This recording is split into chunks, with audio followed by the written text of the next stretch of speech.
जुर्म की दुनिया में वैसे तो एक से बढ़कर एक अपराधी पैदा हुए और मारे गए।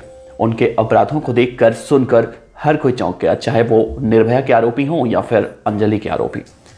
आपराधिक मानसिक वाले गुंडे कोई आज से नहीं बल्कि सदियों से चले आ रहे हैं, लेकिन इन गुंडों को शायद ये नहीं पता होता है कि एक दिन इन गुंडों की सारी गुंडे निकल जाती है, वो चाहे कितने भी बड़े खलीफा क्यों ना हो। खैर, ऐसे ही आज के हमारे इस सीरीज में हम आपको एक ऐसे ही गैंगस्टर की कहानी बताने जा रहे हैं जिसकी कमजोरी महिलाएं हुआ करते थे, लड़कियां हुआ करती थी, और जो अपने जीवन काल में एक एक करके 40 महिलाओं को अपनी हवस का शिकार बना चुका था। उसके इलाके में दहशत इतनी थी कि कोई भी महिला हो या फिर पुरुष उसके खिलाफ जाने की हिम्मत किसी के अंदर नहीं थी। लोग उसके डर से अपने घर की लड़कियों को छिपा कर रखा करते थे, लेकिन एक दिन एक 22 साल की लड़की ने वो कर दिया जिससे कि पूरा इलाका गुलजार हो गया और उस गैंगस्टर की दहशत हमेशा हमेशा के लिए खत्म हो गई और बन गया एक ऐसा कांड जिसे कहा जाता है murder in a court room. नमस्कार, मेरा नाम है देवनाथ पांडे और आप देख रहे हैं BDF न्यूज। हम जिस गैंगस्टर की आज की इस वीडियो में बात कर रहे हैं उसका नाम था गैंगस्टर भरत कालीचरण उर्फ अक्कू यादव, जिस पर एक के बाद एक करीब 40 महिलाओं को अपना शिकार बनाने का इल्जाम है। जितना वो सीरियल किलर कुख्यात था, उससे ज्यादा चर्चाओं में आ गई थी उसकी मौत। भरत कालीचरण, उसे ही अक्कू यादव गैंगस्टर के नाम से जाना जाता था। उसका जन्म 1971 के आसपास ही महाराष्ट्र के नागपुर के एक बाहरी इलाके में हुआ था। उस इलाके को कस्तूरबा नगर झुग्गी के नाम से लोग जाना करते थे। गैंगस्टर भरत कालीचरण उर्फ अक्कू यादव, दो भाई उसके और थे। एक का नाम था संतोष और दूसरे का नाम युवराज। उसका परिवार वहीं पर रहता था और छोटा मोटा धंधा किया करता था। एक ऐसा धंधा जिसका ताल्लुक जुर्म की दुनिया से था। उस झुग्गी बस्ती में दो गैंग सक्रिय थे, जिसमें एक गैंग के साथ अक्कू यादव काम किया करता था। ये दोनों ही गैंग कस्तूरबा नगर झुग्गी बस्ती पर राज करने के लिए आपस में आए दिन लड़ा करते थे। 90 के दशक में अक्कू यादव पूरे कस्तूरबा नगर स्लम इलाके में आतंक का दूसरा नाम बन चुका था। पुलिस रिकॉर्ड के मुताबिक पहली बार उसका नाम साल 1991 में तब सामने आया जब उसके खिलाफ एक गैंगरेप में शामिल होने का इल्जाम लगा। इस मामले में उसे कुख्यात गैंगस्टर बना दिया। इसके बाद उसने कभी जुर्म की दुनिया में पलटकर पीछे नहीं देखा और जराइम की दुनिया में एक एक करके क्राइम करते आगे बढ़ता चला गया। अक्कू यादव की मौत से पहले तक उसके खिलाफ करीब 2 दर्जन से ज्यादा मामले दर्ज हुए थे। वो 14 बार गिरफ्तार भी किया गया था।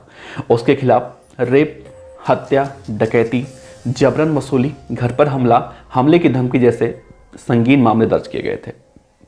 1999 के आखिर में अक्कू यादव को महाराष्ट्र निवारक निरोध कानून के तहत 1 साल के लिए हिरासत में लिया गया था। तो इस तरह से उसे the Maharashtra prevention of dangerous activities of slum lords, bootlegger, drugs offenders and dangerous person act 1981 के तहत भी नामजद किया गया था। गैंगरेप के मामले में नामजद होने के बाद अक्कू यादव कुख्यात गैंगस्टर बन चुका था। इसके बाद उसकी गैंग स्लम इलाके में चलने वाले धंधों की एवज में रंगदारी वसूली करने लगा था। और यही नहीं, वो अवैध कब्जों और हमलों में भी शामिल होने लगा था। जब कोई उसका विरोध किया करता था या उसके खिलाफ पुलिस के पास जाने की हिमाकत करता था तो वो उसे उस व्यक्ति को धमकी देकर या फिर उसके घर में घुसकर हमला करने से भी 1 सेकंड गुरेज नहीं करता था। ऐसा करने वालों को उसने अपना निशाना बनाया। वो लोगों का अपहरण करता था और उन्हें बंधक बनाकर प्रताड़ित भी किया करता था। भरत कालीचरण उर्फ अक्कू यादव इतना शातिर था कि उसने पुलिस वालों के साथ मिलकर भी अपराध किया। ऐसा कहा जाता है वो पुलिस वालों को खूब खिलाता पिलाता था, उन पर पैसे खर्च किया करता था, उन्हें रिश्वत के तौर पर मोटी रकम दिया करता था और इसी वजह से वो बेखौफ होकर अपने इलाके में इस तरह के जुर्म की वारदात को अंजाम दिया करता। कई मामले तो ऐसे भी बताए जाते हैं जिनमें पुलिस वाले उसके खिलाफ कार्रवाई करने से भी डरा करते थे, उसका साथ दिया करते थे। उसके गैंग के गुर्गे लोगों में खौफ पैदा करने के लिए उसकी सच्ची और झूठी कहानियां इलाके में फैलाया करते थे ताकि उसकी खौफ बनी रहे।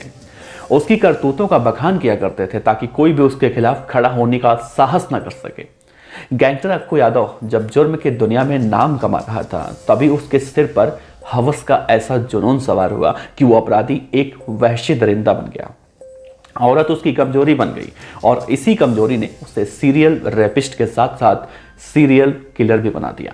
उसका शिकार बनने वाली महिलाओं में से चाहे वो 10 साल की बच्ची हो या फिर एक बुजुर्ग महिला हो, सब शामिल थी।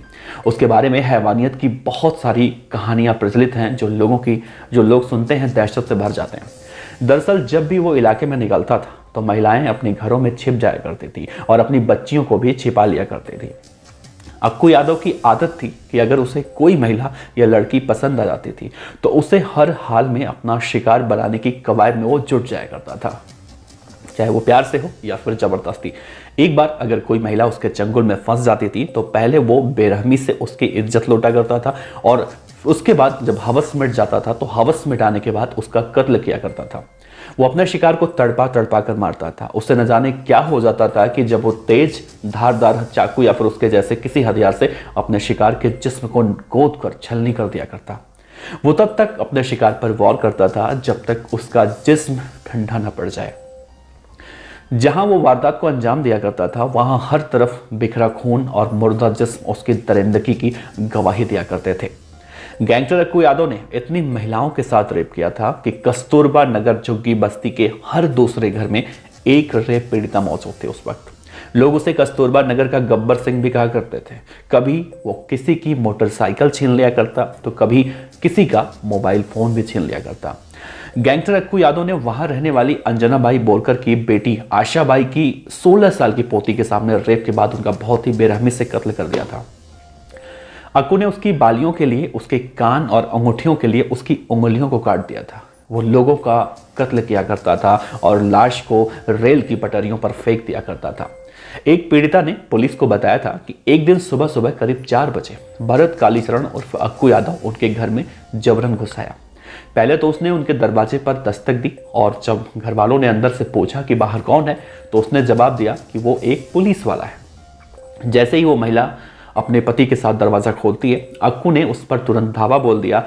अक्कू घर के अंदर घुसते ही महिला के पति पर पहले चाकू से वार करता है। उसकी चाकू के नोक पर उसके पति की जांघ पर वार करता है और खून की धारा जब निकलती है तो फिर अक्कू उसे बाथरूम में बंद कर देता है और फिर उसकी पत्नी को बालों से खींचकर अपने साथ एक सुनसान जगह पर ले जाता है जहां उस महिला के साथ बंधक बनाकर बलात्कार करता है और इसके कुछ घंटों बाद उसने महिला को रिहा कर दिया था। अगर उसके वैश्यपन की बात की जाए तो अक्कू यादव ने एक बार एक महिला को शादी के तुरंत बाद अगवा कर लिया और उसके साथ जबरन बलात्कार किया। उसने एक आदमी को भी सबके सामने नंगा करके उसे सिगरेट की बत्ती से जलाया था। उस वैश्य दरिंदे ने आशो भगत नाम की एक महिला के स्तन काटकर उसकी बेटी और पड़ोसियों के सामने तड़पा तड़पा कर मारा था और फिर सरेआम उसके जिस्म के टुकड़े टुकड़े करके उसे इतनी दर्दनाक मौत दी थी कि उस वक्त वो हेडलाइन बन गई थी। अक्कू यादव और उसके गैंग ने कलमा नाम की एक महिला को उसकी डिलीवरी के महज 10 दिनों के बाद गैंग रेप का शिकार बना दिया था। इसके बाद कलमा ने खुद पर कैरोसिन डालकर अपने आप को आग के हवाले कर दिया था।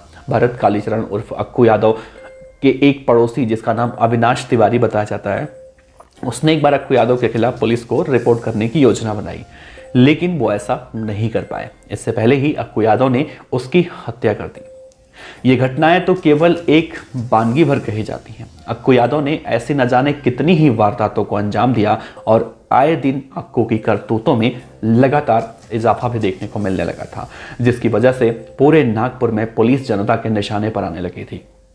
लिहाजा पुलिस ने उसके खिलाफ अब कार्रवाई करते हुए साल 2004 में उसे जिला बदर घोषित कर दिया। अब नागपुर शहर में उसकी एंट्री बैन हो चुकी थी, लेकिन फिर भी वो छिपकर शहर में ही रहा करता था और उसका काम वैसे ही चल रहा था जैसे पहले। अक्कू की दबंगई को लेकर इलाके के मर्द भले ही डर से खामोश रहते हों, लेकिन वहां की औरतों के बीच उसके गुनाहों को लेकर गुस्सा लगातार बढ़ता जा रहा था। और फिर एक दिन उषा नारायण नाम की एक महिला ने भरत भूषण उर्फ कालीचरण यादव और उसके गैंग के खिलाफ आवाज उठाने की सोची। वो 22 साल की थी। उस महिला ने इलाके के लोगों को अक्कू गैंग के खिलाफ जागरूक करने की कोशिश की और जिसका असर भी हुआ। लोग उषा नारायण की बातों से प्रभावित हुए और अपने दिल से वो डर निकालकर उन सब ने गैंगस्टर अक्कू यादव के खिलाफ एक मशाल उठा ली। लोगों का गुस्सा और भीड़ का आक्रोश देखकर अक्कू यादव वहां से अपने गैंग के साथ फरार हो गया। भीड़ ने उसके घर को आग लगा दी। अक्कू यादव सब देखकर फौरन इलाकाई पुलिस की तरफ मदद मांगने के लिए भाग गया। वही अक्कू यादव जो लोगों को दहशत फैलाता था आज भाग रहा था। जब उसे कोई रास्ता नहीं सूझा तो उसने खुद को पुलिस के हवाले कर दिया। ताकि वो भीड़ और इलाके के लोगों से जिंदा बच जाए। फिर आया वो दिन जब अक्कू के गुनाहों का अंत होने वाला था। वो दिन था 13 अगस्त साल 2004। अक्कू यादव को अब पुलिस की सुरक्षा में था। वो अदालत से स्थायी सुरक्षा की मांग करना चाहता था, लिहाजा उस दिन उसकी कोर्ट में पेशी होनी थी।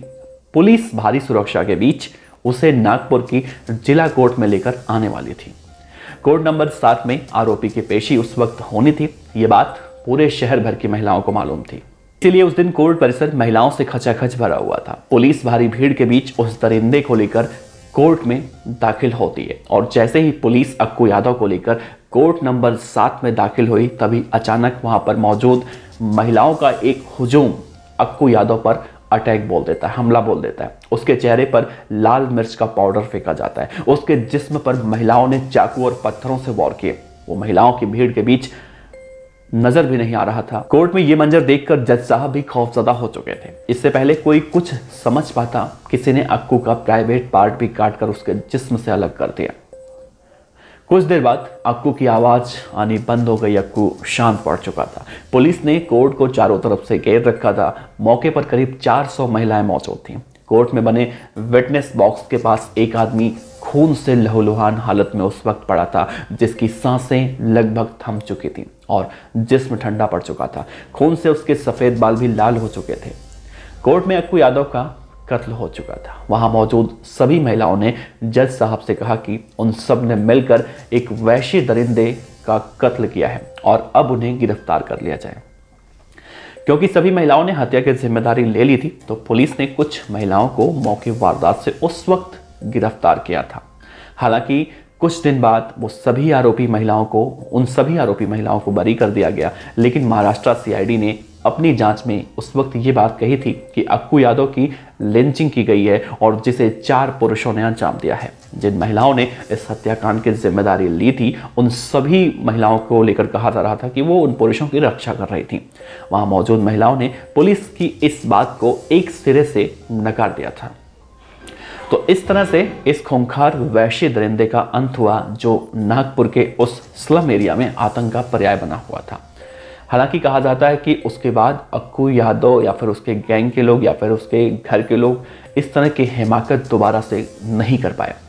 तो दोस्तों, इस सच्ची कहानी, क्राइम की असली कहानी में हमें यही देखने को मिलता है, कोई कितना भी बड़ा गैंगस्टर क्यों ना हो, अगर देश की जनता या फिर जो पीड़ित अपने आप को मानते हैं वो लोग जब इकट्ठा हो जाते हैं, हम अक्सर ऐसा फिल्मों में देखा करते हैं, लेकिन रियल जिंदगी में, असल जिंदगी में भी जब हम ऐसी कहानियां सुनते हैं तो हमारे अंदर एक जज्बा आता है। क्योंकि अक्सर हमें देखने को मिलता है, अगर सड़क पर किसी के साथ कोई अन्याय होता है तो हर कोई उससे बचकर निकलने की कोशिश करता है।